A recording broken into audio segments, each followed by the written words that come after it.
agenda, see if there's any changes to the agenda.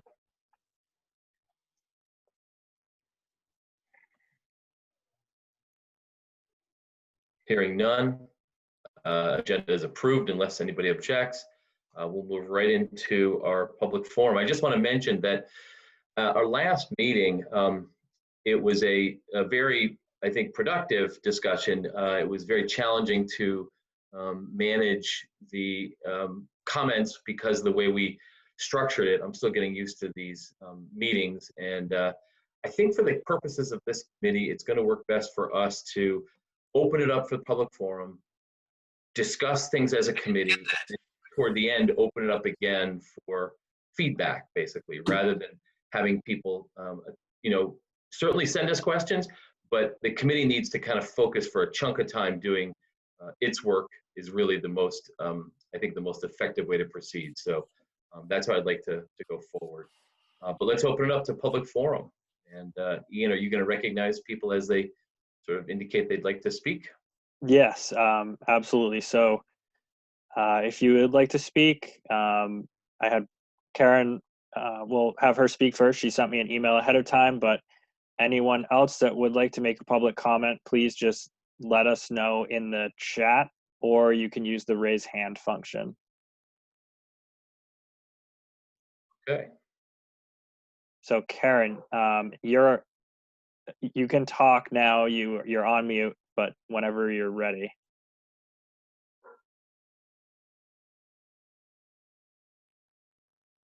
I unmuted myself. Did that work? Yep. Okay. Great. So in for the NPAs, they're having us that people that speak have to write in their comments. Is that how this works, or I can actually speak? You are speaking right to the committee right now. And that's good. Okay, Yeah. great. Yeah. Yeah, basically, I just want to follow up. I spoke to Brian before, and Bill Ward knows about it, and I think other people too, that we felt that SeeClickFix is not anonymous, number one, and that I constantly feel like instead of being on the team of code, because I would really like enforcement, I would really like my streets to not have loads of trash and mattresses and couches, and we just go around and around with this every year, and maybe it's just impossible because of the the college campus life or something. I'm not sure, but I don't know. I just feel very frustrated with it. We just went through move out again. It's actually was better this year. I think less people, but I know that these things are not allowed to leave stuff on the green belt for days. And I don't know, is there anything? And then we actually felt a employee has been very hostile toward us because it's complaint driven and he doesn't like people to complain. So I don't know. And we never had a follow-up. Deanna from Human Resources said she would get back to us, and she didn't. So I guess I just feel really frustrated. I feel like I should quit walking and riding my bike. I should drive a car so I'll see less of the problems in my neighborhood, which is sad. I love to walk downtown, but I just am feeling, I don't know, I guess just super discouraged because year after year we go through this.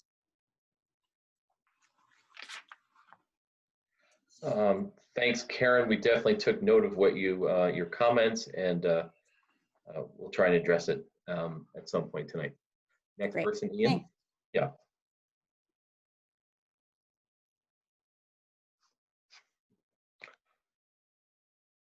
I did see that Ben Travers asked to speak, and I think he wants to speak to the Housing Board of Review issue, which certainly can be done now, but it also can be done as we discuss it. So yeah, I think because he's Housing Board of Review, we'll make him in this conversation. So okay.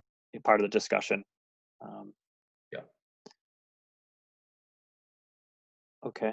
Hi, Ben. Feel free to speak now during public forum, or take your chance, take your opportunity when the topic comes up in the committee.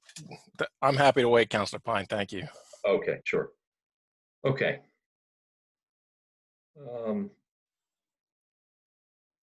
I realize that a citizen who participates regularly in these committee meetings asked me for the link for the meeting at 7, And I was in a hurry, so I responded with the link, but didn't clarify the meeting is not at 7. It will still be going at 7, but I feel badly because that was Christy Delphia who wanted to participate. And now she's under the impression, I think, that it's at 7 for some reason. So I did send her the link, which if opened, it'll be clear that it's now, but if waiting until 5 minutes to 7, then. Do you want me to just follow up with an email right now? That'd be helpful. Yeah, I'd I already appreciate emailed that. her. Oh, you did. Thanks, Sarah. Great. Okay. Councilor Carpenter. Just to be clear, and I think I understand the agenda. So the agenda tonight is to really, for me in particular, get a more complete understanding of what the Housing Board of Review does, how it operates, perceptions from those members on what could work better, what they could do more, because I think it's in anticipation of are there other duties? So I just want to clarify. And then we had talked about spending the last part of the meeting on our own work agenda. So I want to clarify that. And then I just wanted to make a comment to Karen Long, which is, and to Bill and others, that sort of digging into how can we help code enforcement is top of our list, but we've got 2 or 3 other items that may have some timing deadlines relative to city charters and things like that, that we agreed to work on first. So it's not that we don't want to work on code enforcement, we need to tackle a couple items that have an August deadline. And then the committee itself had said, let's have every other meeting as a real work session on issues. So just clarifying that. Thank you, Sarah. That's really helpful. And I think I don't want to cut anybody off. I want to still give people, since we're in the first 15 minutes, opportunity for public comments. Ian, do you see any more coming in? I don't see any hands raised. All right. I will just, before we get into the Housing Board of Review, mention that many years ago, I served on the Housing Board of Review. I think its charge is about the same today as it was. I served from 87 to 91, obviously a while ago, but the issues haven't changed a whole lot, I don't think. And it is probably, it's other than the Development Review Board, it's one of the only other city boards that has a quasi-judicial function. And for clarity purposes, the charge, at least then, was primarily to arbitrate, not to just hear them, but to arbitrate and issue decisions that have the force of law behind them regarding disputes over security deposits. In addition, it gave up property owners an opportunity to appeal code enforcement orders on their properties to that board as well. And if you could start by saying whether that's still the charge or whether things have shifted a bit, that would be a helpful way to begin. And can we get a few introductions? Sure. Sure. So my name is Josh O'Hara. I'm currently the chair of the Housing Board of Review, and I live in the New North End on Western Ave. And I know we have 3 other board members with us. Okay, we'll hear from all of you. Patrick Carney, New North End. I've been on the board, I think, close to 11 years. And I got 1 more meeting to go and I'm done. Okay. But I've enjoyed it. And I think it's in better shape now than it was when I first started. Thanks to Ben Travers and to Josh. Betsy, you want to go? Sure. Hi, my name is Betsy McGavisk. I live in the Old North End, and I've been on the board for about a year. It's about my year anniversary.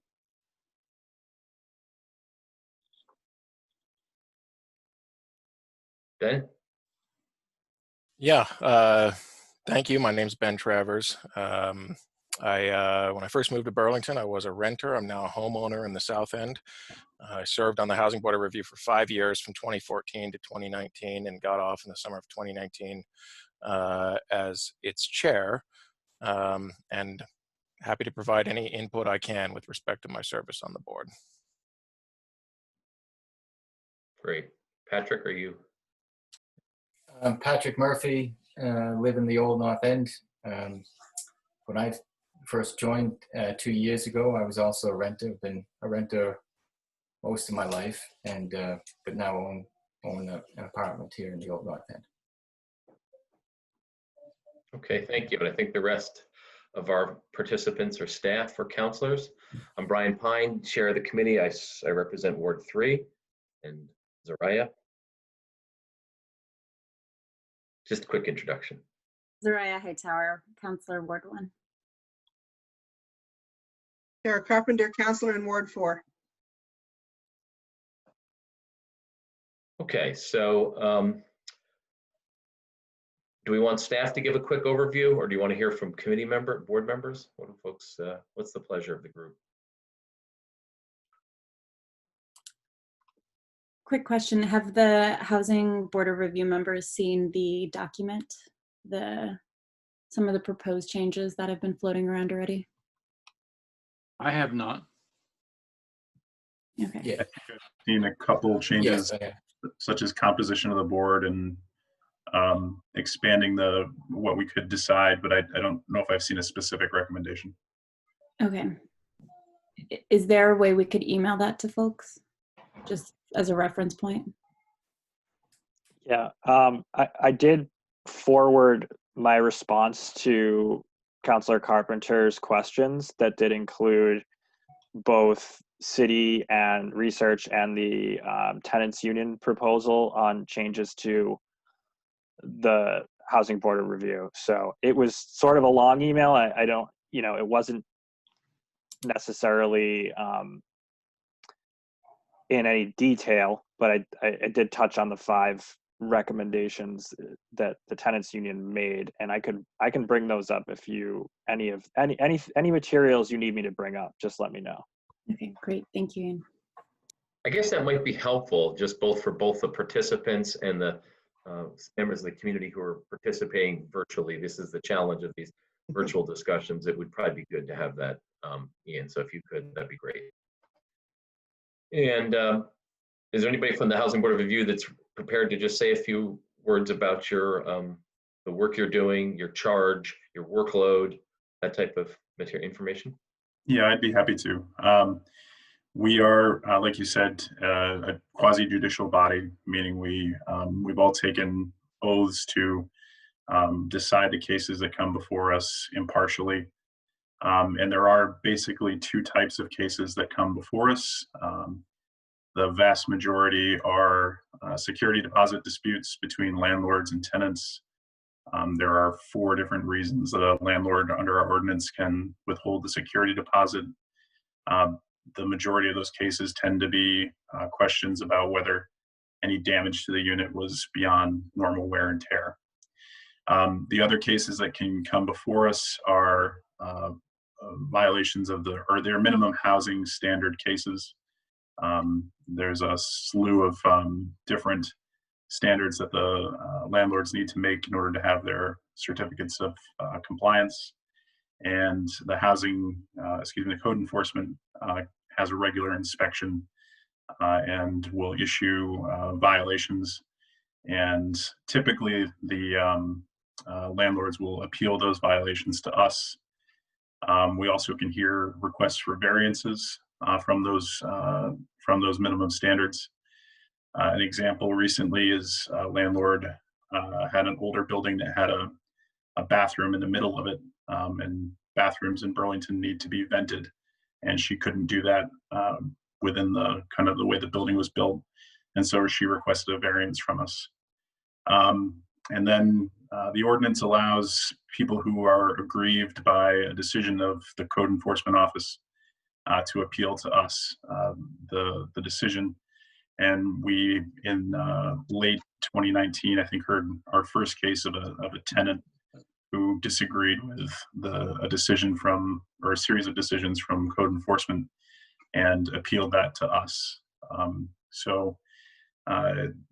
To overview, it's basically like Councilor Pine described. It's security deposits and minimum standard cases, and within that code or the minimum standards, there's a handful of different ways that a case could arrive in front of us.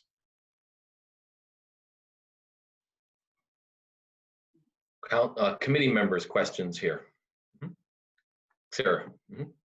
I'm just curious, kind of the volume, how much is minimum housing? And I think, just to state out, I think on the security deposit front, I think it's well known and is used for that. I think this conversation is moving to, could the board do more on the housing code appeals?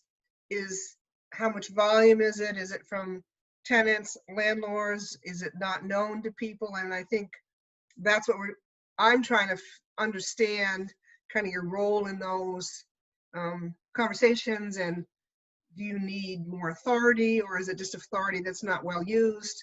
I'm just sort of looking for perspectives and input on particularly the negotiation and appeals around the minimum housing stuff.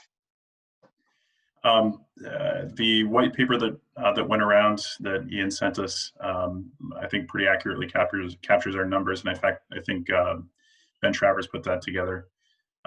We hear about 3 times as many security deposit cases as we do minimum standards cases. And in the last, I think as you can see in there, we've had less than 10 each year for the last 5 years. And they are primarily landlords who have been cited for a violation and who have appealed that violation to us or have asked for an extension to cure it. And I think Mr. Kearney or Patrick Kearney and Ben Travers would be able to say if that's declining, the numbers are declining, or if they've held steady. But yeah, the majority of them are landlords who have been cited for a violation, who disagree, and then come before us. And like I said, I've only had, in my time since December 2016, one tenant appeal to us after I think code enforcement had said, we've received your complaint, but we find no violation for this, that, or the other reason.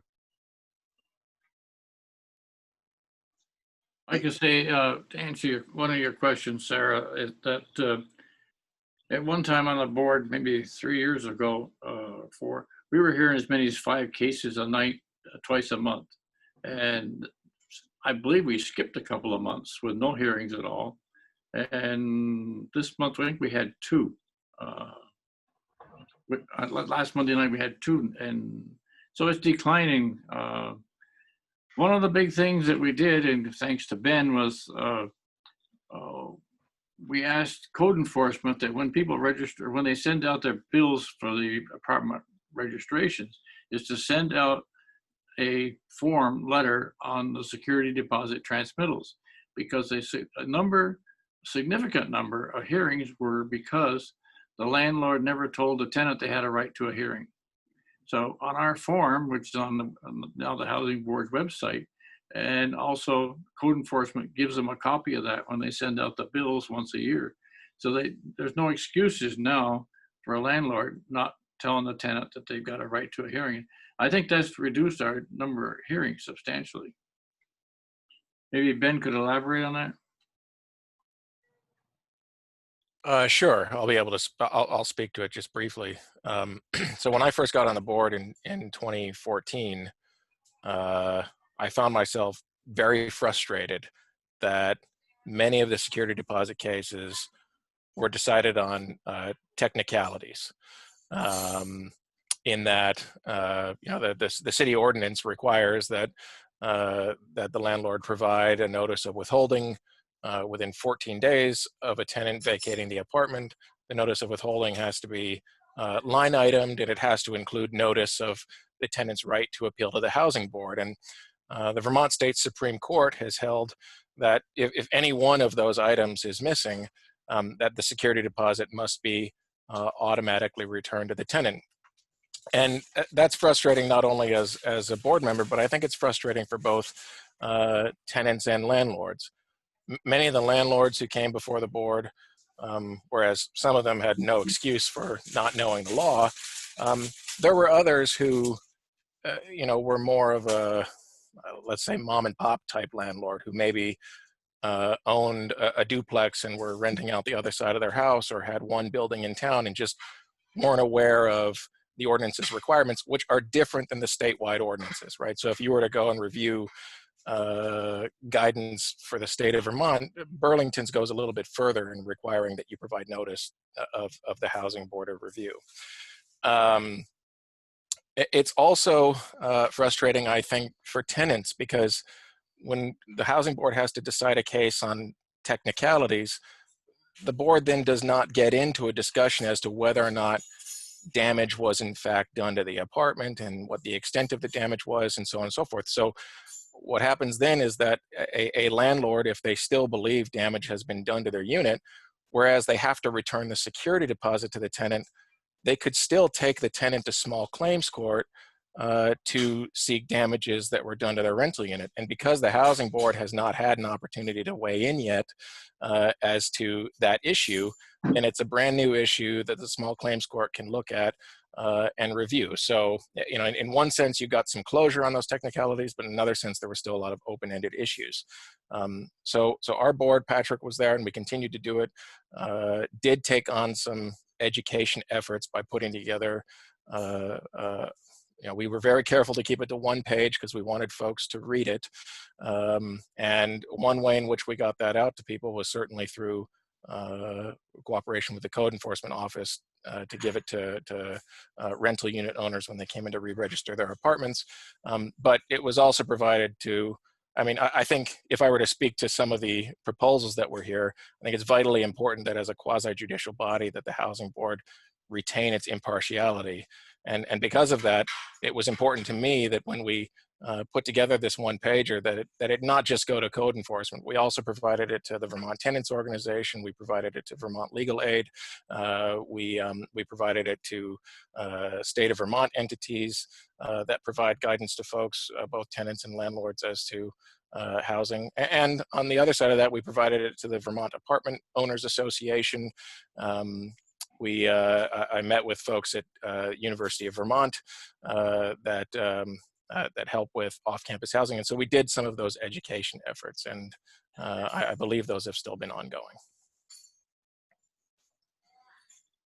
And I don't want to, and maybe this is more for staff, for Ian and Bill and others.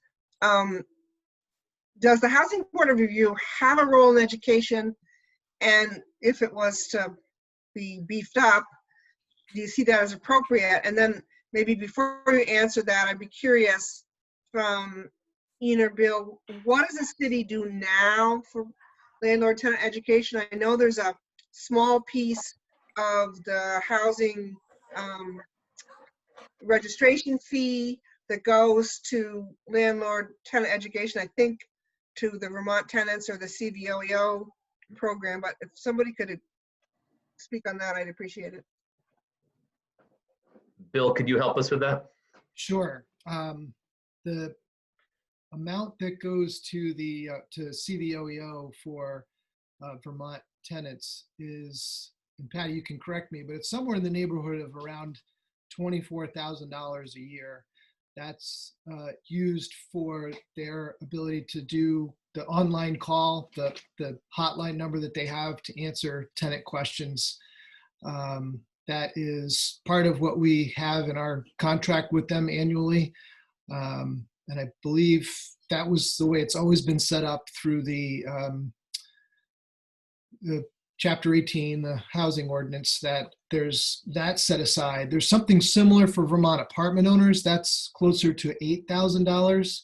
And Vermont Apartment Owners Association gives us quarterly reports that are similar to outline if a property owner calls them with questions and they spend a specific amount of time or answer a certain number of questions about code issues, that they're getting the legal advice from Vermont apartment owners. I think it's a lot less than what the need for tenants, but that's part of the reason for the Vermont tenants to be that group, because we're in a similar position. We're supposed to be impartial. We're supposed to be like a referee, going with what the ordinance says. It's true, though, that Most of the time, it's something the tenant has not done wrong, but the property owner has. That's why what we do, we have about 2,000 to 3,000 housing inspections annually, and most of them result in an order that goes to the property owner to fix those items. I think it's rare if there's some sort of instruction for a tenant because of something that they've done. Most likely, if that's the case, it's going to be something by way of a warning to a property or to a tenant that we found that the smoke detectors were disconnected. If they're present and disconnected, the ordinance actually says that it's deemed to be the adult occupant of that unit who has taken them down if they're there and not connected. So we typically do a warning to the tenant the first time, and I can't remember the last time we issued a tenant a ticket, because it's rare that we go back for a second time in those cases. But that's how the general publicity takes place. I know that CEDO helps us with public education. We have a partnership with BHA and the LED program when they do landlord or property owner education campaigns. We also have a campaign annually with the folks at OSCR, the Office of Student and Community Relations with UVM. They do a tenant training to make sure that student tenants know what the responsibilities are and what to look for. So they have folks from City Council, attorneys representing both the landlord side of things and the tenant side of things. UVM representatives, City Council member usually joins, and I think they generally have a tenant advocate, but also bring in a landlord to give advice on things that they've seen. So it's sort of a whole package instruction that they do over a few nights with tenants each fall. And that's because that's the time when the student tenants are selecting their rentals for the June move-in period. It's usually in that early fall period, and a lot of them are signed by November at the latest for the upcoming year. So the education is across a lot of those different places. Our opportunity is, if we see tenants, it's a great opportunity for us if we're inspecting a rental unit. I think all of us have a practice of asking tenants if they're there at the rental unit when we do an inspection about problems that they see. It helps us find something that we might have to really dig to find. If one faucet works but something else doesn't, we might test windows, but if we find that all of them are working properly, we can skip something that a tenant might say, well, if you check that window over there, you'll find that it doesn't lock properly or it only goes up part way.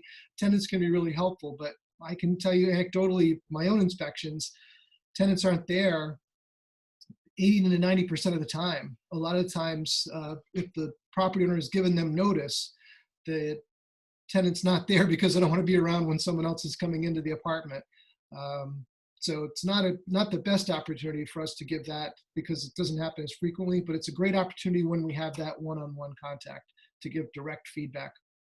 But Patty, did I miss anything as far as our education campaigns? Not that I can think of, Bill. I think what's important is, at least traditionally, and I'm always open to change, traditionally our relationship, code enforcement, our relationship and our orders have, I don't want to say our control, but the person with whom we have a direct relationship is that property owner. And so when we do inspections, if there's, we do inspections two ways. One is through the routine minimum housing inspection, and the second way is through complaints. And tenants oftentimes, and I'm hitting everything with a broad brush, but oftentimes, we'll tell them up front, here's the way this works. If there's a violation, we will write an order and a report. It will go to the landlord or the property owner or manager, and it kind of takes them out of it, and we become the target, for lack of a better way to say that. We become the focus of the complaint.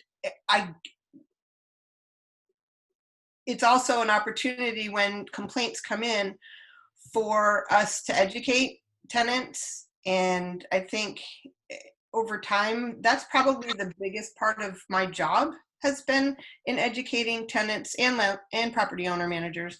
But it's usually very individual. It's not like a broad, what I'm fielding are very specific situations. It's not broad or broadcast. I think we've done some work through CEDO at the parent, tag teaming with the parent university in the past. I don't know when the last one was, maybe 6 months probably 6 months ago you went, Bill. I'm trying to think. We've done some outreach at the Old North End, the community center. Yeah, I think there are a lot. We take the opportunities when they're presented, but we're not the primary relationship usually. We're the secondary relationship, if that makes sense. I mean, where I was trying to go and understand is one of the requests is that the Board of Review be more of a place for education. I was trying to get at, is there a conflict? Sure. Sorry to interrupt. Yep. I No, think go ahead, Betsy. what you're asking, sorry, Councilor Carpenter. As of right now, the Housing Board doesn't have like a process in place, like during our biweekly meetings, where we talk about or do anything around outreach and education. And it seems like when Ben was on the board, which is awesome that he took the time to do that initiative himself. And so that's kind of where it's at currently too. But it's not built in. And I think I also wanted to reiterate from the perspective of a tenant and someone who's on the board who, like, I just speak to other people who are like my friends and neighbors about the fact that I'm on the board, and that many of them don't know that it exists, and it seems that there is a clear need to do more education. So I'm really happy and excited to be talking about this, and it's something that as someone on the board, I would love to see us have some structures built in place to do more education and outreach, and would be willing to take that on as part of the role. Good. I just want to mention, it seems as though just raising awareness of the Housing Board of Review's existence is actually one of the most important things out of all of this, both discussion and the reports that have been written, is so many tenants have no idea that it's there. And there's no foolproof way, but we probably could employ many ways to reach people. Right. You know, there's mailings. We have people get electric bills. Most tenants pay their own electric. We could do a mailing through BED if they're willing. We can, do aggressive front porch forum postings at different times of the year. Raising awareness just seems like something that there's not a lot of money needed, and there's not a lot of staff needed to raise awareness. So I just want to highlight that. Yeah, I agree, Brian. And I think having the language written up for the notice, like when the security deposit is coming back, letting tenants know that they can challenge it is awesome and is a great starting point. But I think, yeah, we need to intervene kind of before that happens, like around move out, I think would be really important, and could prevent people from losing their security deposits in general. And Zariah. Yeah, I have a question. I think this is probably more for Patty and Bill. I don't know as much about minimum standard enforcement just because it's not really something we saw in the DRB. So Patty, I hear you on kind of, like taking up the burden and not making it between the renter and the property manager and the tenant. But I'm sorry, I'm just trying to think a little bit more broadly on some of the things that we could do, because it seems like the Housing Board of Review is great for this deposit piece, but I think those aren't the only damages that tenants kind of incur, especially I think, like hearing more stories like in Ward 1 around the Old North End, there's also damages in terms of like things not being in the like minimum housing. Sorry, I'm spitballing a little bit, but I guess my question is, do you think that there could be a role in the Housing Board of Review for also just like if the city council were to create, like, if you're not meeting minimum housing standards, this is like the damages you have to pay all of your tenants? Or is that weird because they're not supposed to be living there then anyway? I don't know what that looks like. Well, I guess it depends on how we get to that place, because part of the way that Josh had described the tenant complaint earlier was because there was a request from a tenant. The tenant named the violations, and I wrote a report indicating they were either non-substantiated by me or not a violation of the code. But that documentation that we sent to the tenant indicated the right of the tenant was to appeal the decision, as Josh described what the ordinance says, that any decision by the code official, doesn't have to be me, it could be any of the code inspectors, that's appealable to the Housing Board of Review. It's pretty vague, so it leaves it wide open. The question is about whether tenants know that they have those rights.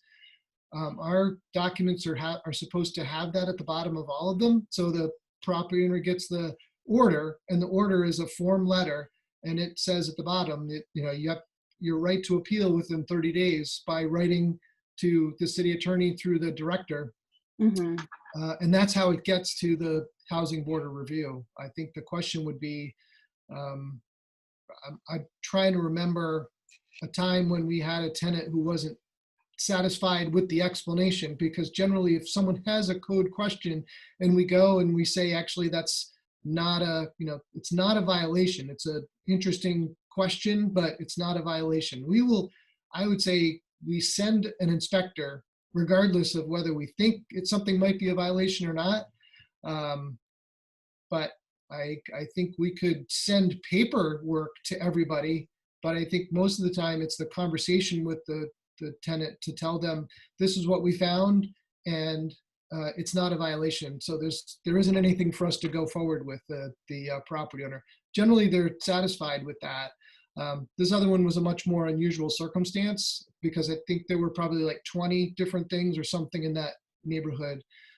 Some of them I said were violations, but the ones that were not a violation, that was what the tenant had said. They still wanted to appeal that and have the Housing Board review it. And my recollection of that case and preparing for the hearing was that I don't think there's anything in the ordinance once a tenant has made a complaint that requires something back saying this is in writing, this is what we found, and if you're aggrieved by this decision, you have a right to appeal. I don't think the ordinance lays it out, and I'm not sure that tenants understand that once they've made a complaint and get something back from Bill's office. Sorry, I don't think I asked my question very well. I think, so my question, I guess, is first of all, like, how many buildings do we have, or how many cases do we have where buildings aren't up to like minimum housing standards? How long does it take you once a complaint is made to review that? And then how long does it usually take to fix it? And if it's any of those are longer periods, is there any way, like, what is the tenant's recourse in those cases? Now, are you talking about just code cases, or are you talking about code cases that go to the Housing Board of Review? Just code cases, sorry. So the general time on most cases would be within 30 days. And that's if there's something like a cracked or a broken outlet cover. If there's what we think is an electrical hazard, if the inspector finds that it's dangerous, we could ask that it be done that day and ask for a correction to be documented. We do that with things like smoke or CO detection. We'll tell the property owner that if that's not corrected by 4 o'clock that day, then the tenant's going to need to be relocated. But I think generally the timeline on most issues is 30 days, because that's what the ordinance allows. And we've had others where it's shortened because the inspector's decision was that 30 days was too long and it might be a bigger hazard, so they can shorten that down to 2 weeks or 5 days. But the general timeline is 30 days. Now, in the February meeting before the CDNR group changed its members, I had proposed, and I hadn't crossed paths with Josh to run the proposal by him, but I don't want to surprise him. One of the suggestions was to have us explore the a method where if a property goes beyond a certain period, sometimes a tenant or a property owner can request additional time. Let's say that, I'll just use the outlet cover. They said, oh, we've had some unusual circumstance, or, you know, the property manager actually had an emergency and we didn't have anybody to take care of the issue. Can we have extra time? If we grant extra time, it's not usually something that on that small of an item, but if there's a rational reason for that, we'll grant additional time. What I was proposing is that if the issue goes beyond a set period for any issue other than for lead paint, because lead paint, if the person is found with a violation in November, they actually have until May 30th by ordinance, because you generally can't fix those outdoor types of things in the winter months. Beyond that, things should probably only go so long or be an automatic referral to the Housing Board of Review. It takes it out of our hands, and it gives the Housing Board of Review, I think, greater authority, but the challenge might be that it could overwhelm them if the number of cases, you know, skyrocket because of that. And I'm cautious to not make it so that they have to meet every Monday night, because that's not a board most citizens would want to participate in. Yeah, and then the reason I was asking, sorry, I know I'm taking up a lot of space, is I did wonder if we change the ordinance somehow to, if you have more than whatever 3 days of certain kinds of problem, if there was a penalty that tenants were available to as well, like you went whatever 30 days without the service that your apartment really should, the space you're living in really should be providing. If that would be one, both a way to just like flag more issues, but two, to get tenants. I appreciate education. I think education is always great, but education is kind of an ongoing thing that has to continually happen. And if people only are kind of engaging with the Housing Board of Review during security deposit time, it's not really a population that, I don't know. It feels like if there were more ways to engage with the Housing Board of Review in a way that's actually monetarily beneficial to tenants, it would be a better avenue for kind of consistent engagement. Sarah. I'm getting a little confused. What I'm trying to focus on is what the Board of Review does now. What are they not doing, or not doing, but what is the problem because tenants don't know about it or not engaged, so they're not even going there at all? In my opinion, there's a whole bucket of stuff that has to do with sort of code enforcement in general, which I didn't think we were going to tackle tonight. I think that we're like, what is the best role for the Housing Board of Review, and how can we expand it, if that's the right term, to be more responsive to tenants, not for security deposits, which I think we've said is working okay. I think the gap seems to be tenants and landlords don't seem to know about this code enforcement appeal. And maybe we asked the question, maybe we shouldn't have asked that question first, but I'm trying to get at what could the Board of Review do more of that would be helpful, and in expanding its role around that. Like Patrick, he had his hand up, so I'd like Patrick to Thank you, Councilor Fine. So I want to speak to that question. I think it was good what Ben and others have done to make more information available, and I do think probably helped reduce the number of cases that came before us, because landlords were more educated about it. But I think we don't know what impact there is. I'm not sure that we know how many people know about the security deposit, and I don't think we have any way of knowing that if we have glimpses of it. So a recent case, there was a longtime landlord who had clearly said that he wasn't aware of the ordinance at all to provide notice on the withdrawal notice and or the notice of withholding.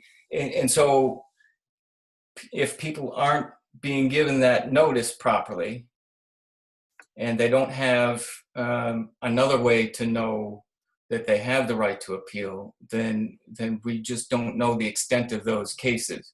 And so I think one of the things that can be done to Patty's point about the sort of the first-hand connection to the landlords is similar to what's done in the workplace, that you have proper notice on site, that people are required, landlords are required to post what the rights of tenants are in the actual buildings, that they do have the right to appeal the security deposit. They do have these various rights with regard to the minimum housing code. I think that really meeting people where they are, and it was mentioned briefly earlier, making sure that that's done in the language that of the tenants in an appropriate way that's accessible to everyone, I think might be able to help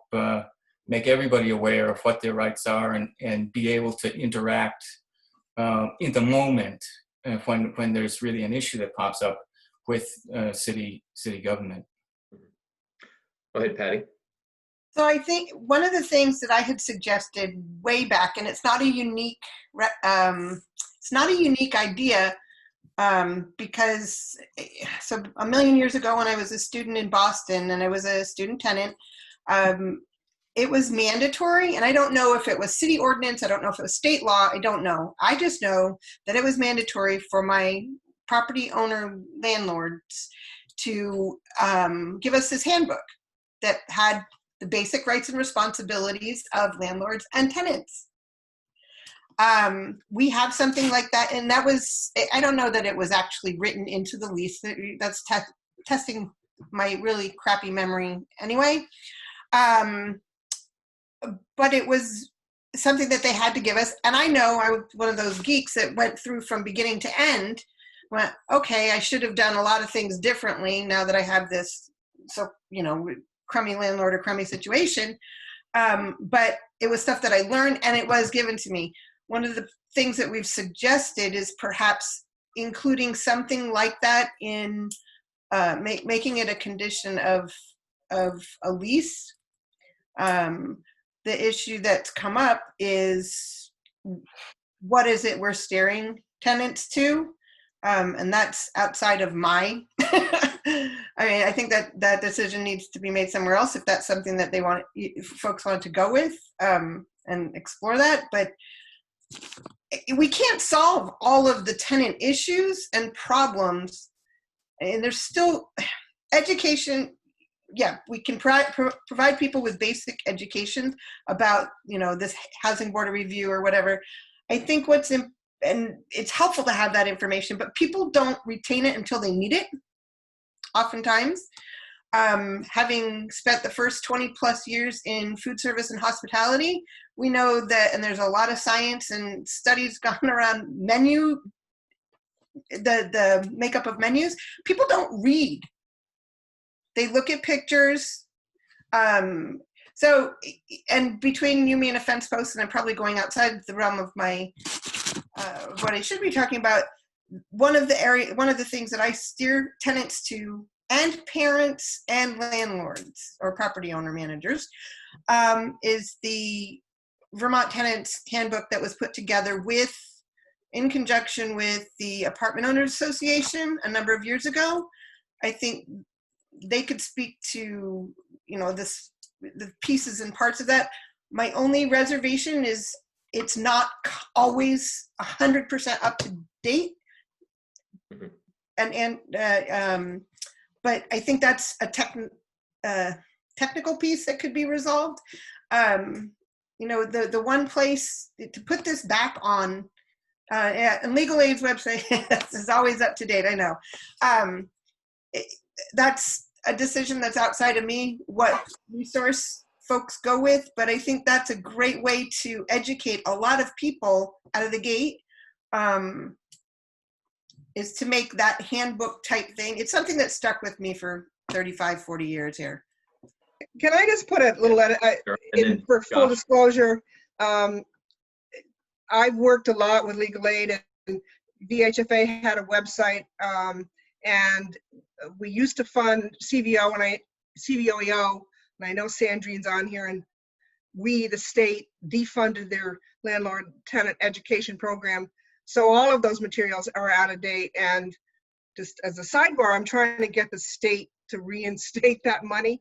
But because I think that's a real gap in the system. You know, where do you get the up-to-date materials easily?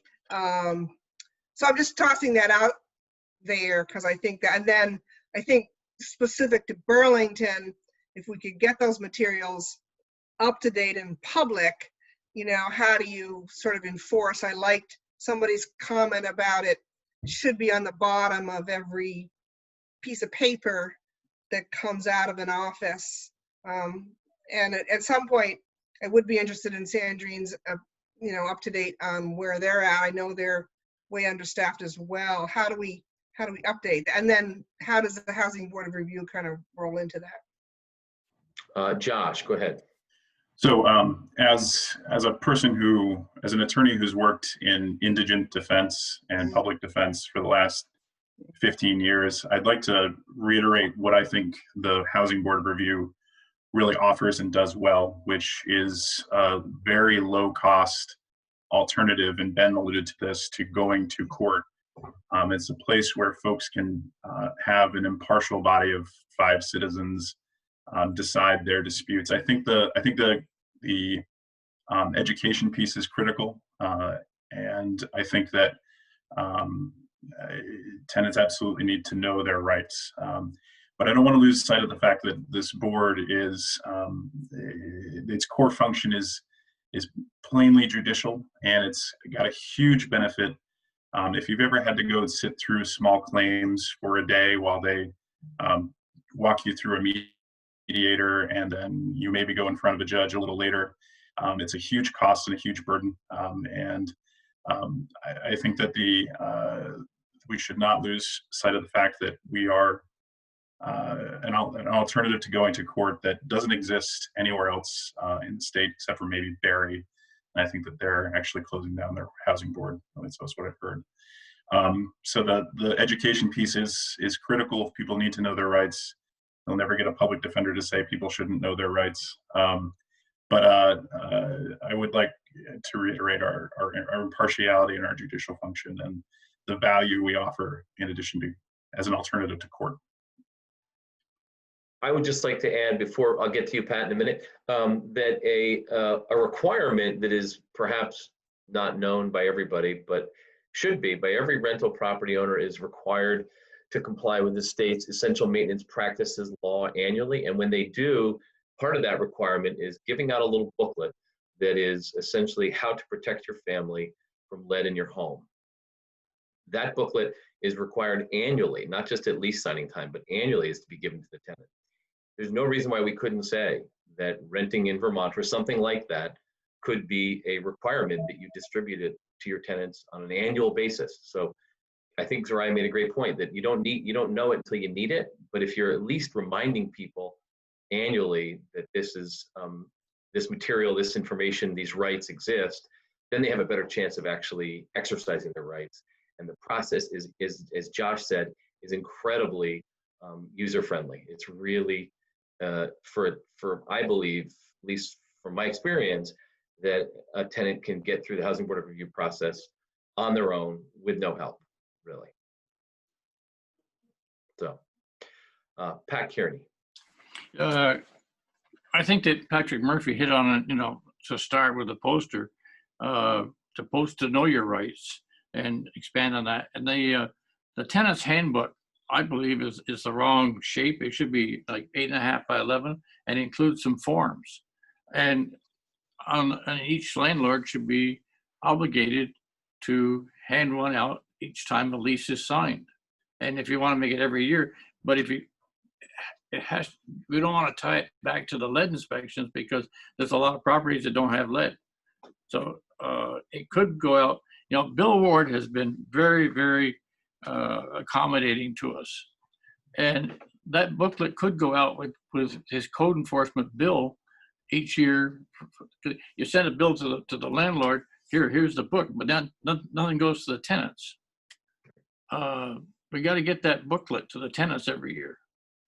But I think we start with it. When they sign the lease, they got to sign that they've also received that booklet. I think that there's a start. And then change the shape of the booklet and expand on it. But I don't think we got to rely on Vermont Tenants Association. I think we have to rely on paid individuals from the city of Burlington. We shouldn't be expanding the Housing Board of Review, which is volunteers. I think we got enough to do as it is. That's it. Ian, go right ahead. Yeah, I just wanted to bring up an example of what, Patrick, what you're just describing. Seattle has an ordinance that requires basically the information to be distributed by the landlord upon signing of the lease, and I believe the tenant has to sign something saying they've received it, and that it has to be posted in the building. So there is it's an example. We talked about it like several meetings ago, and I'm sure we all forgot it, but there is precedent certainly for that.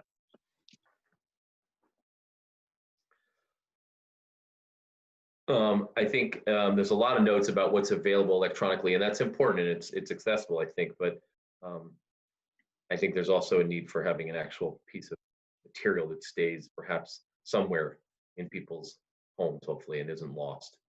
But once you see it, you know it exists, and you can find it, hopefully, if needed, if you have access or have someone who can help you get access to the internet.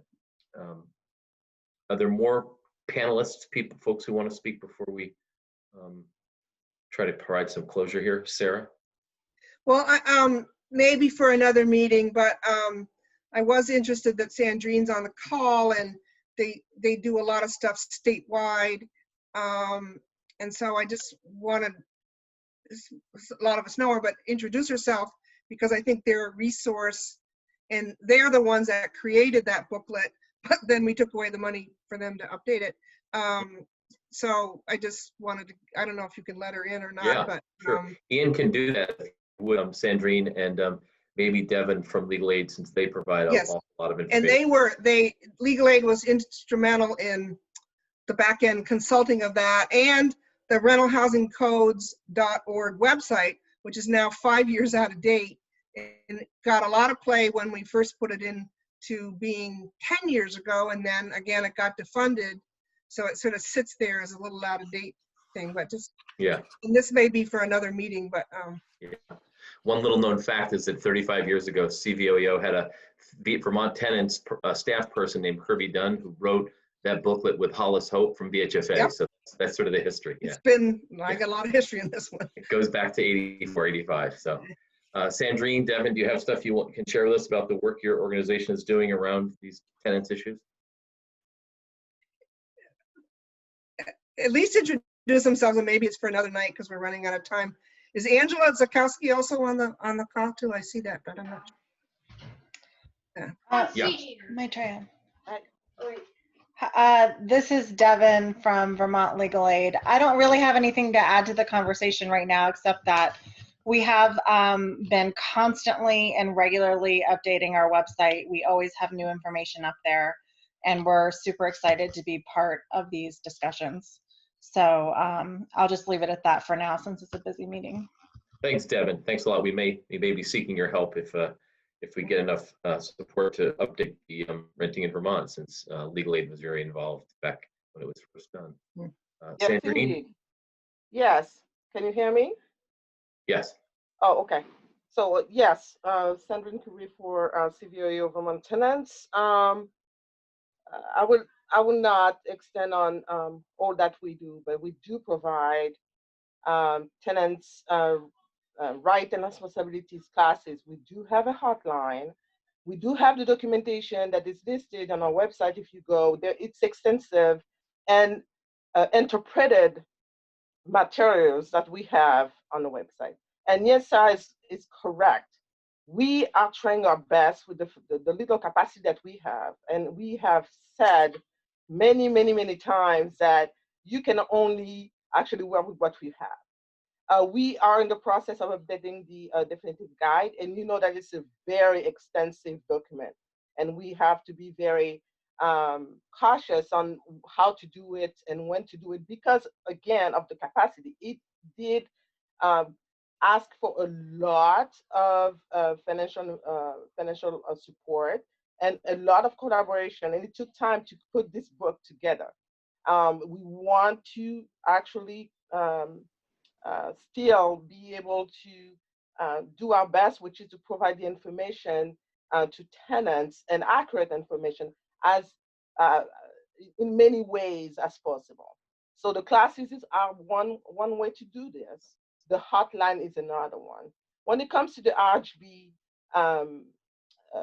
support that we could provide, we always actually do provide your contact information with the link that tenants may be able to access your web page and the phone number to call in order for them to actually do access the board. The thing is that it's always good to have a very good, clear access process and really know when it's definitely a proper way, actually to decide on a proper way to refer.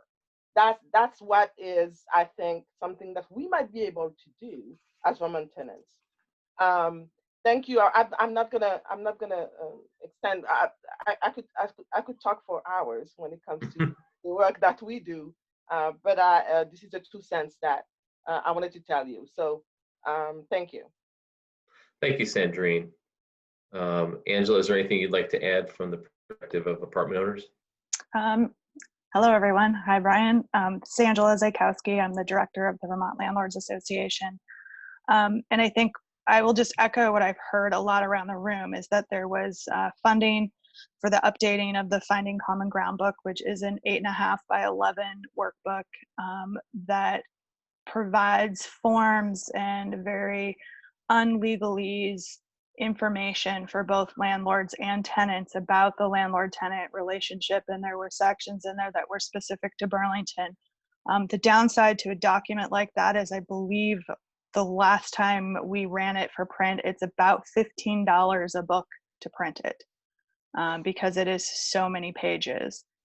So there's a challenge in terms of getting that information out to folks. And I know the electronic one has been more regularly updated because it is more economical and easier for more people to access given the cost runs. And so like anything else, we had money from the state to do that, and we're anticipating more funding to be able to print books and keep information updated, and that money was not forthcoming.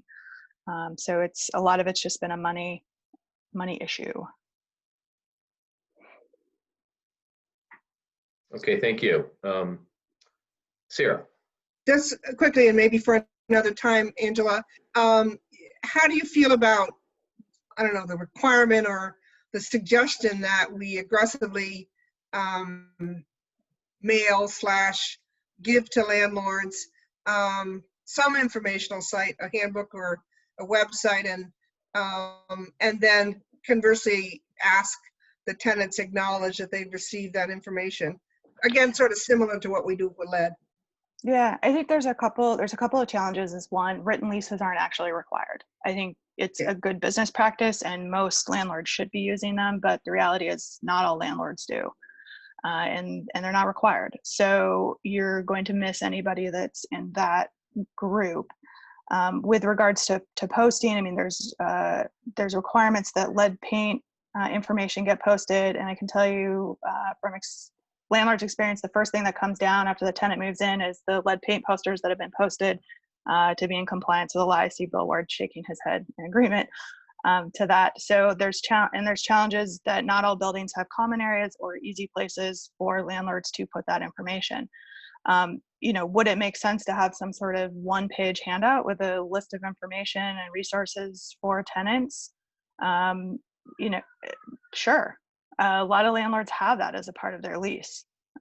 things like how to contact the electric department, how to contact the gas department. You know, you could add in one more line in there about Housing Board of Review, or where to access access the Finding Common Ground Handbook electronically. Okay, the conversation is extremely interesting, and we probably could devote even more time to it.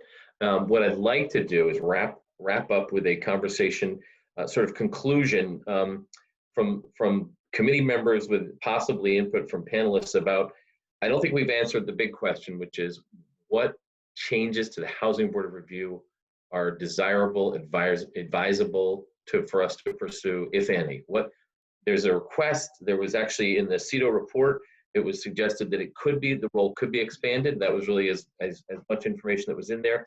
And then some specific suggestions from Burlington Tenants Union. So I just want to hear what the committee members think about that. And Ian, did you had something to add there? Yeah, just a point of order. Is that, so Erhard has his hand up. I don't know if you wanted to wait for additional comments till after that or now. I think it'd be helpful if we could discuss this, continue to discuss it, and we'll take other comments in a minute. It's almost 7:15, so we will open it up again. That'll be the next sort of public forum, if you will. Well, for me, and we've morphed into other conversation, the main purpose of tonight for me was to understand what the Housing Board does today. And I think we heard that well, and then we're sort of morphing in, well, what else could it do, should it do? And so somehow I think between now and another meeting, we ought to think about how we can draft a proposal or brainstorm. Are there things the Housing Board of Review should do, and or other people, to get us to the same goal? So, and I think our kind of urgency was, if we change the role of the Housing Board of Review, what does that mean? Are we going to add things that they don't do now, or are we just going to try to effectively promote their role and not really expand it, but get it to be utilized more? And I think Josh had a really good point, is it is a judicial body. So if we want to preserve that role, in that, I'm interested to learn about that, we may in fact not want the Housing Board of Review to do a lot more other than maybe more business, because we could publicize it more, because they can't be all things to all people if they're sitting judicially. So I think we ought to sift out, for instance, the lack of education. Is that a Housing Board of Review task, or is that just plain something that needs to get done, and we ought to figure out how to get it done? Okay. So Ryan, do you have thoughts on that? I also thought we kind of took a turn for talking about education, which was interesting, but I do think not necessarily. So I see both the tenants union's point that it would be nicer to have one place for Burlington tenants to kind of be able to go, because I know there's a lot of resources on there, but it's hard to piece together. And so even if just Housing Board of Review website, not the Housing Board of Review, but the website kind of acts as more of a consolidator, I think was maybe the first point. And then in terms of the judicial duties of Housing Board of Review, I totally like judicial review. I think is the only role that really makes sense for the Housing Board of Review itself. But I don't feel like we got to talking about like what additional things that they could take on. Like, it is great that this is a low cost, like, legal option for tenants, but I feel like deposits aren't the only low cost legal option that tenants need. And so I would be interested, I guess, to have a conversation just around like what other options, how do tenants work, I guess, in parallel with enforcement? Because I do feel like everything gets dumped on Bill's department all of the time, and we expect it to be like a magic eraser, and I don't feel like that's I don't feel like that will ever, like, it's just too much. It's too much for, like, it'd have to be the entire Burlington budget to do some of the things that people expected to do. So I wonder if there's something that we can do to give tenants more of the power to do more direct action. And if that can be through the Housing Board of Review, I think it would be a real option as opposed to a really costly one. I know one of the other things that we've talked about a lot is, oh, can the city hire an attorney that is just there for tenants? But this to me is almost like a different way of doing some of that. That's less budgetary in the long term, or can't get cut as easily. Yeah, Sarah. I'd be interested, I'm not sure, maybe Josh, maybe Devin, if we could get a few legal minds to just draft out for us. You are a Judicial Board of Review. What do you know today that would help you continue that in the judicial point of view and maybe expand a little bit? Because I really like it more from, as Zariah said, kind of more the low-cost legal option point of view, as opposed to we can deal with education and try to do more of it. But what could or should the board do to expand its access to tenants? What's appropriate? I was just looking at our website, and we only have a form for contesting a security deposit, for example, the withholding there. Perhaps we could develop a form for landlords and for tenants for the minimum standards in order to get those cases in front of us. I think as a judicial board, we can make the process simpler, and at the same time, that would create some awareness. If you've ever gone to a courthouse, there's a turnstile with all the different kinds of forms that you can fill out to start a parentage case or start a civil case or something like that. So we can make those kinds of things more available to the tenants, and I think maybe revamp our website a little bit better to reflect this is what we do. That's not advocacy, that's just saying, here are your options. Ben was hoping to speak there, so go ahead, Ben.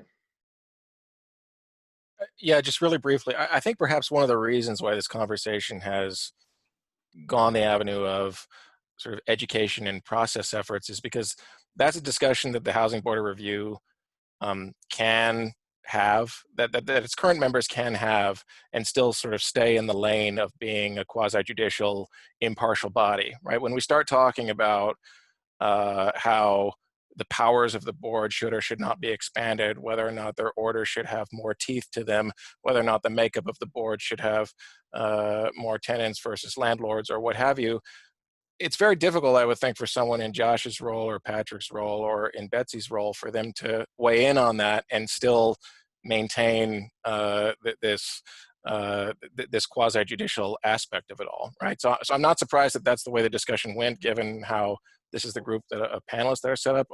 I can certainly volunteer myself as a former board member. I had a lot of ideas during the 5 years that I was on there that I didn't feel appropriate to voice because I didn't want to be seen as weighing in on one side or the other. So certainly I'd be willing to volunteer myself. I know that the panelists here have been weighed heavily towards housing board members. I also see a lot of folks on the participant side of this discussion, including many from the Burlington Tenants Union. I've seen their document. I think there are some good ideas to explore in there, and I'd be more than happy to, with no longer wearing the judge hat, to work on some of that. Thank you, Pat. I agree with Councilor Hightower. The website could be expanded, and with Ben, the website should be expanded substantially. Like, why isn't the housing code, the section 18, why isn't that on there? And the forms, more forms. That website could, and no, it's not necessary that the Housing Board of Review members do it, but Ben has volunteered, but maybe somebody from CEDO can help too.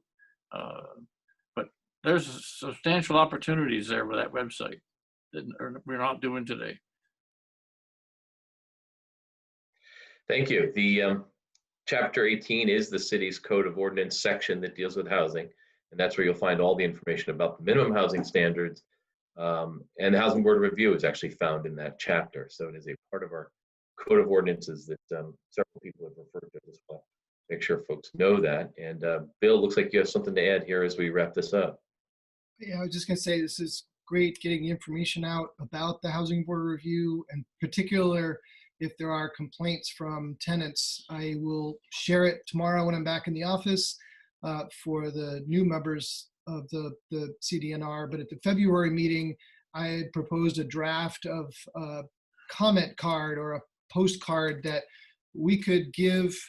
It doesn't need to be part of the ordinance, but when it's updated, it can be a requirement that the Code Division of Permitting Inspections gives this card anytime a tenant makes a complaint that says, here are your resources that are available to you, and here is how to, if you're aggrieved by the decision of the inspector, how to appeal to the Housing Board of Review. That's a very concrete way to get it to everybody who's made a complaint.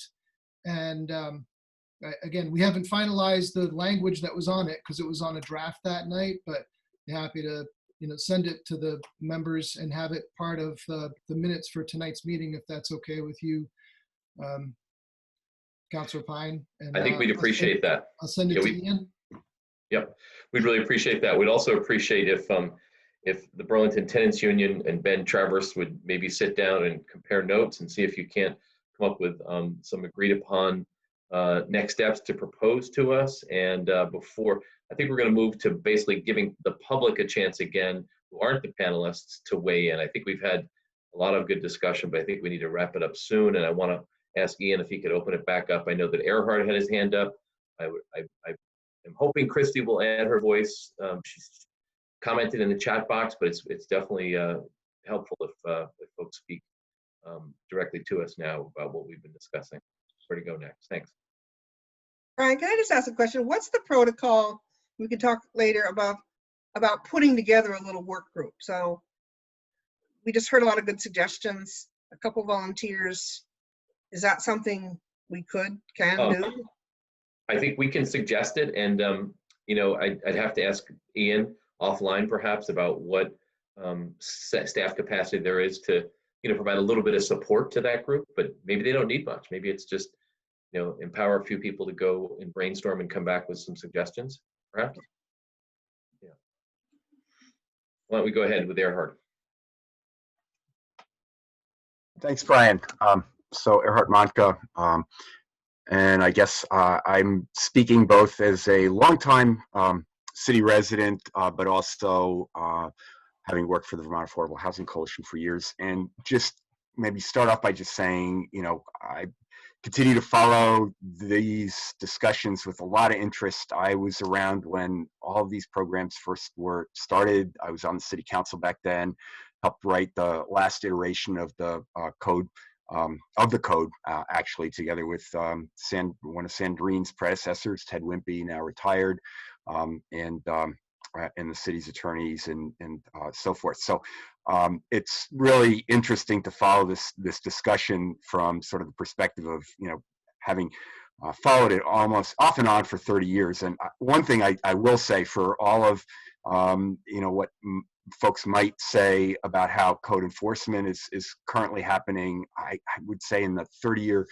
years plus that I've observed, the Bill and his staff are really doing, in my view, the best work that I've ever seen a code enforcement office do. And I do think some of the complaints and some of the comments that folks have about the Housing Board of Review, they're really kind of mixed up with people's thoughts about code enforcement and how code enforcement is working these days. And I think y'all might want to just sort of keep that separate, because what I'm kind of hearing is that the ideas of expanding the role of the Housing Board of Review might actually really be a comment or an ask for better, for more from code enforcement, from the Office of Code Enforcement.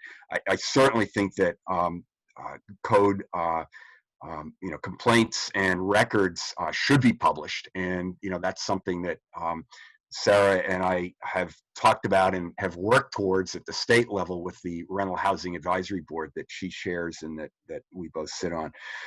But you know, being more transparent with the information that's out there, I think, is really important. The other thing I'll just add is that we've had a longstanding request to the legislature for additional funding so that Vermont Tenants and Vermont Legal Aid can Angela and the Landlords Association can work on updating and keeping up to date that guide and publishing it occasionally. So unfortunately, we've not been able to do that, but that is part of a proposal that the Rental Housing Advisory Board has put before the legislature. And with the pandemic and legislative budget shortfalls, it does not look like well, we still have that ask out there, and we're still, I think, hopeful that that might be considered this year. I'm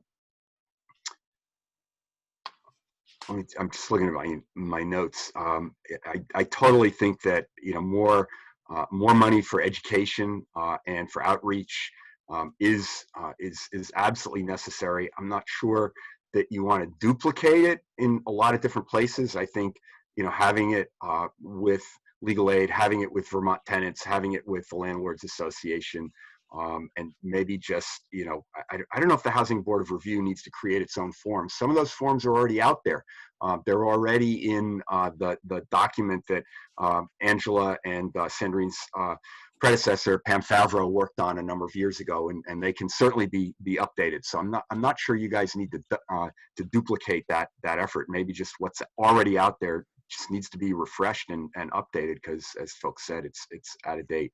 And then the other part of the education component that we had always hoped would happen is not just that there be a manual that people could either have hard copy of or read online, but that there be regular landlord-tenant education workshops to provide that kind of information that folks seem to be having trouble accessing. So I guess I'll stop there and just say, you know, I continue to follow these things. I'm really interested, having been, you know, one of the folks that was there, you know, at the beginning, like Brian mentioned, and continued to be involved for many years. I've got a lot going on because I'm currently running for office, but I'm happy to continue to be a resource. Thanks, Erhard. Just a quick reminder to Erhard and Sarah, in your advocacy with those who listen at the state level, now that the state has $1.2 billion, during a pandemic, tenants need more access to this information than ever. So I think we ought to be a little bit creative and say, now's the time to actually fund an update to the tenants, to the renting in Vermont. So that's just an idea. Funny you should mention that. That's part of our proposal.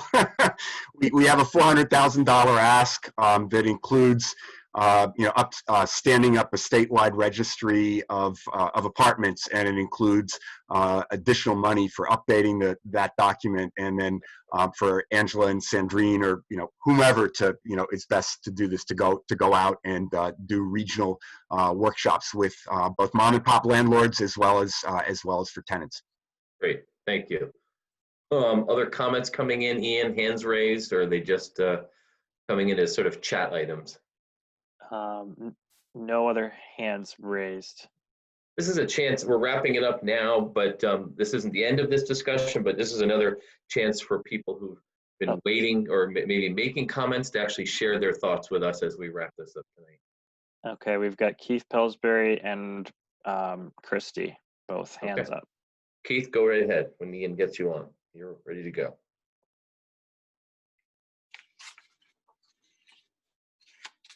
We got you, Keith. Can you hear us? I'm mute. Got it. Okay. This is my first time. I'm sorry. Can you hear me? You're doing great. Okay. First time. I'm not a landlord, nor am I a tenant. Although I'm a neighbor. I hope to be a good neighbor to a lot of tenants. Our street is basically a student street, but we've had in the past, and we do have a lot of single working professionals on our street. I'm interested in the education part because we're trying to keep our neighborhood a good neighborhood for people to interact and communicate.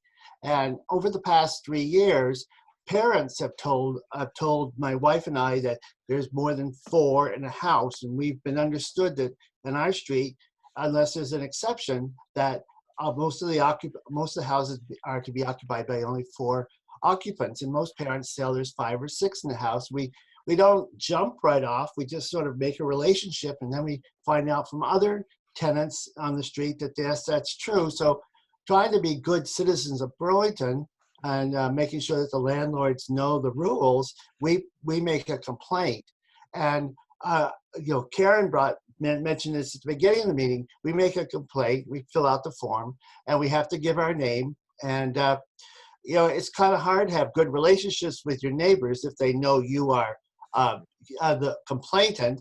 But usually every time comes back that our complaint is unfounded, and there's no other education. We don't know why it's unfounded, other than we assume that there are 4 in that house, although parents have told us and other students have told us.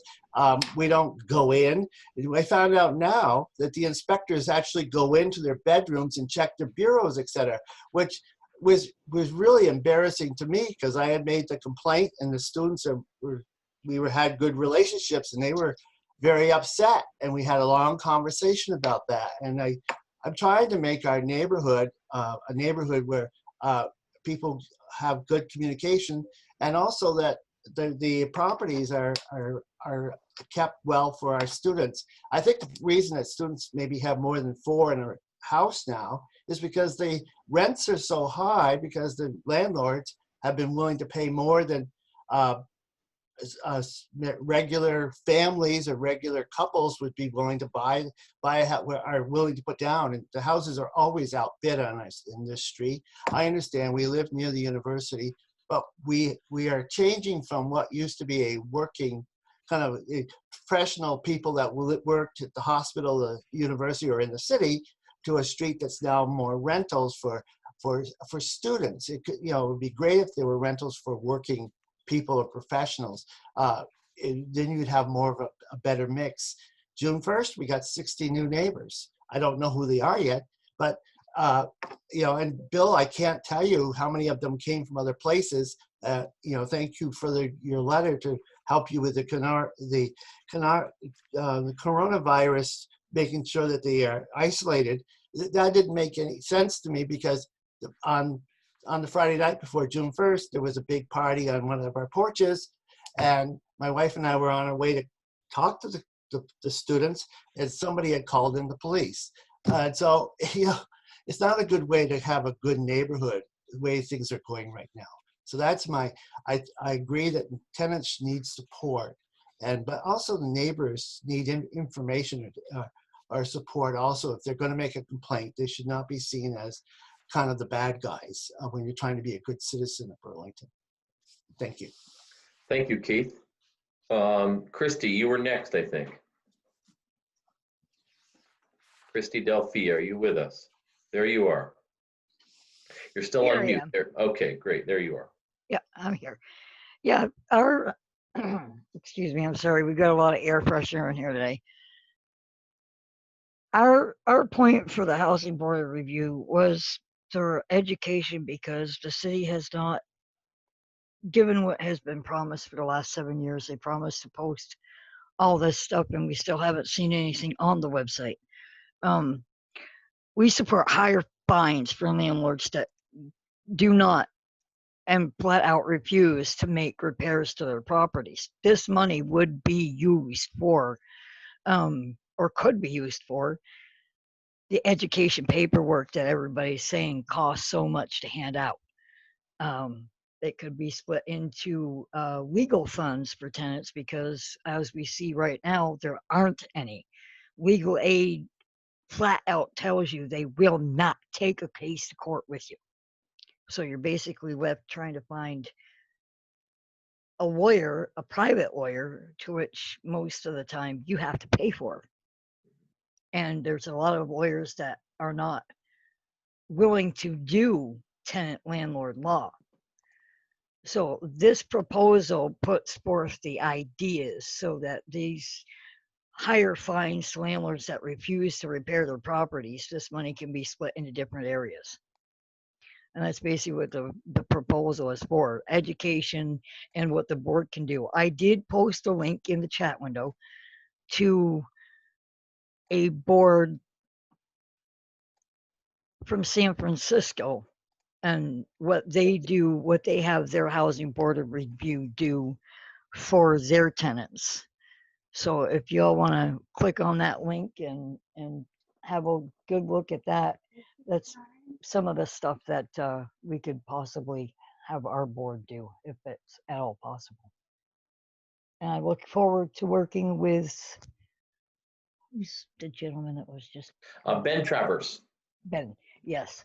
Yep. I would certainly be willing to talk with Ben and go over all of this stuff and get it hashed out so that we could bring it up in a better forum on another meeting. Okay. Also. Yep. Excellent. Thank you, Christy. Appreciate your comments. Is there anyone else, Ian, who's trying to speak? No. Well, we went over by a few minutes, but we had a lot to do tonight, and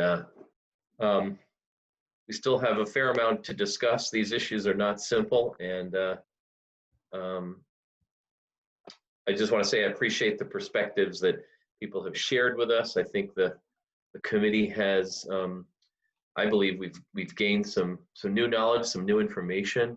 I really appreciate the referral that Christy made at the end to look at San Francisco. Sometimes even big places that are all the way on the other side of the country provide examples for us, so we should be open to looking at that for sure. And I look forward to hearing back from the collaboration between the Tenants Union and Ben, and anyone else who wants to join them for that matter, I think, regarding how the information could be perhaps better publicized, education could be increased, and perhaps whether there's any need for, someone else besides the Housing Board of Review. We keep making them our focus, but in fact, they have their charge, and it's written into our ordinance. It might even be in our charter, actually. So we have to not overburden them with duties that aren't already in our existing charter, because that makes it much more complicated.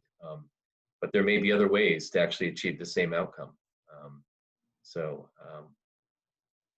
I would say to close, Zariah and Sarah, do you have anything you want to say about what you hope to take from this meeting tonight and carry forward? Well, I had sort of two sets of things. I think there's a bunch of conversation around how can we make the code enforcement system work better, and to me that's a kind of a conversation unto itself. Tonight we were talking about the role of the Housing Board of Review, and should it take on an increased role. And what I got out of that was that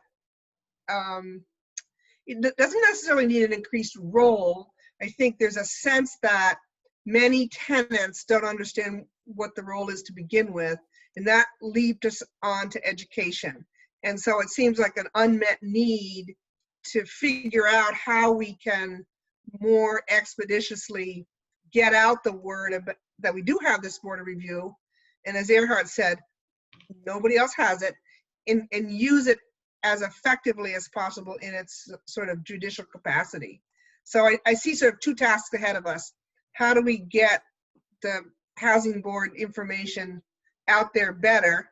And then kind of on a parallel track, Christy's thing about increased fines, that is falling in a bucket that has to do with our code review system, and I think, is sort of different than the Housing Board of Review system. Yeah, thank you. Zariah. Yeah, I think I'm still, well, one, I'm sure that a second piece we'll talk about later is education, and definitely happy to have that conversation, though I think I don't necessarily know as much about the history and where it's at as you or Sarah do. I think I am still interested in this piece about, like, not to add too much to HBR, but like what are other things that HBR could review legally that, tenants are facing all of the time. And I think that would be a good expanded role for HBR. Soraya, can you give me kind of an example of some of those things you're thinking of? You know, I do feel like I'm trying to remember in the conversations that I've had, but it's basically like, and like there are cases I feel like where tenants are like, they feel like they need legal help in terms of like addressing like tenant landlord issues. And I don't think it's just deposits. And I can't think of an example right now.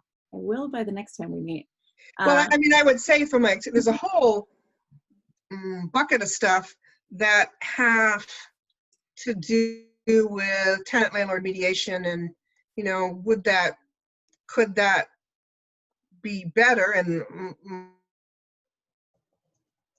yes, but then the question becomes, is that the right focus for the Housing Board of Review, or should it take another forum of some sort of landlord tenant mediation service? I don't know what. So I'm just sort of talking out loud around.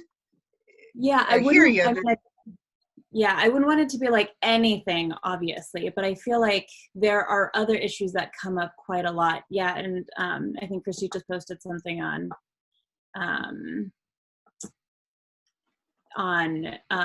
like review of, I don't know. I don't really know what they are. I'm not gonna Review of leases. Review of leases is one of them for sure. I have to say, our son went to his, I think it's his first apartment, I guess. And after about a year, he got a bill for something that he didn't know he was supposed to pay. And he asked me what to do. And I said, I'm going to send you to Vermont Tenants and see what they can do.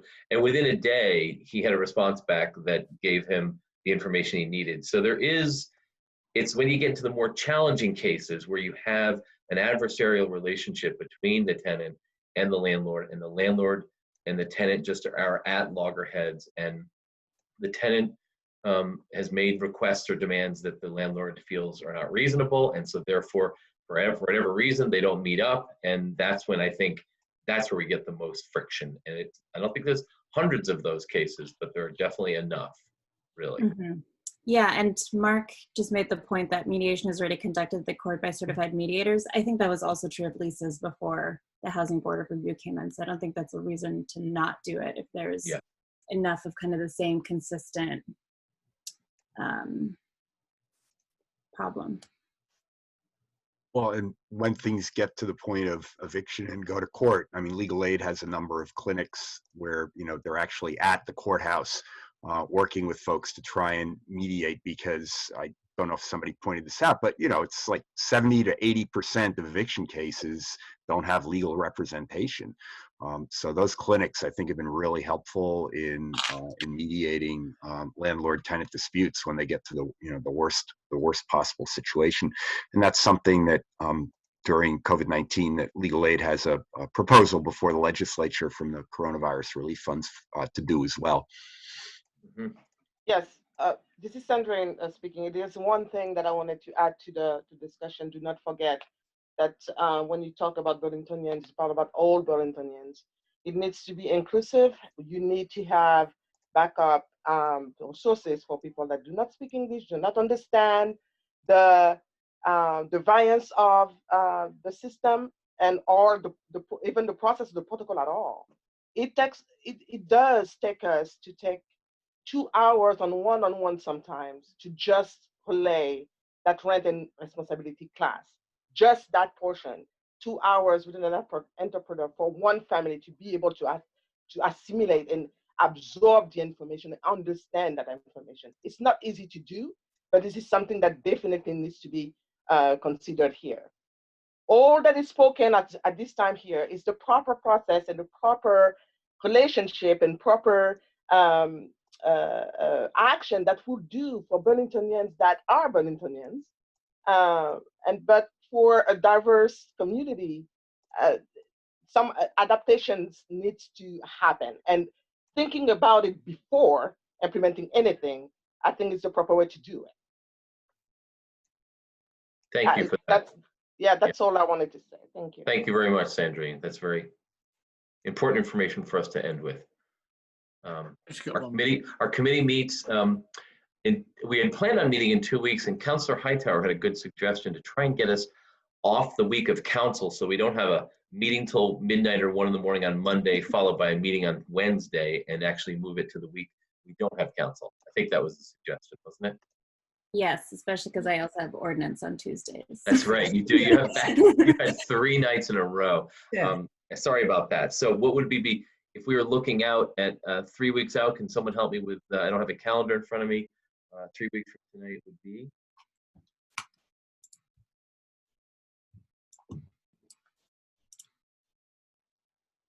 June 10th. April 24th. Oh, June 24th. Okay, does that work for Sarah, Ian, Zoraya, and then hopefully everyone else can work with us on our schedule if that works? Okay. Brian, Yep. tonight we were going to try to do a little work plan, and maybe we don't have time, but just sort of scheduling out what topics we're going to work on. And one of the reasons we sort of originally picked this topic was, well, I don't know, it was sort of first on our list, and we want to dig into it. Kind of in other public conversations, we had agreed that we would also have a discussion on just cause eviction and ban the box. We know that if that was language around that was to be proposed to the city council in a forum, it might require it to go to a vote of the citizens, and it might require it to go to the state legislature for a charter change. So that throws a timeline in it that I think is a little different than kind of what we were originally talking about. So I don't know if we have to decide that tonight, but we need to sort of back into how are we gonna, if we want to have those discussions, what are the dates that we would have those discussions on, sort of backing into the fact that if we want to do anything this year, it would have to be decided by mid-August probably, or at the latest, the end of August. So I'm just tossing that out there.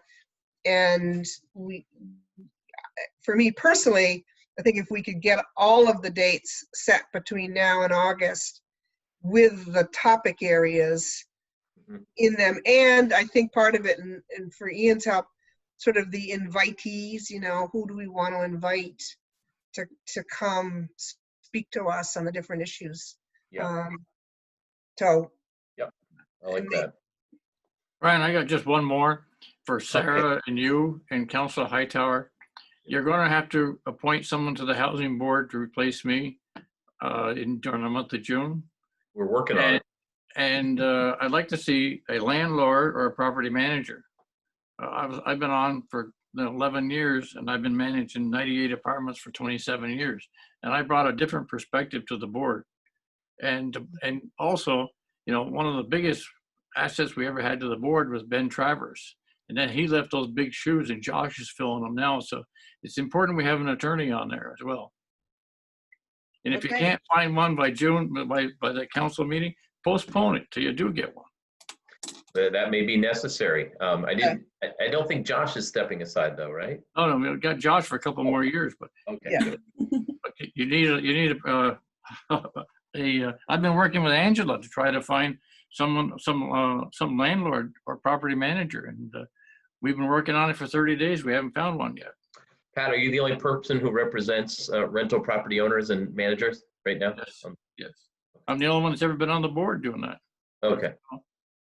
Yeah. Good to know. Okay.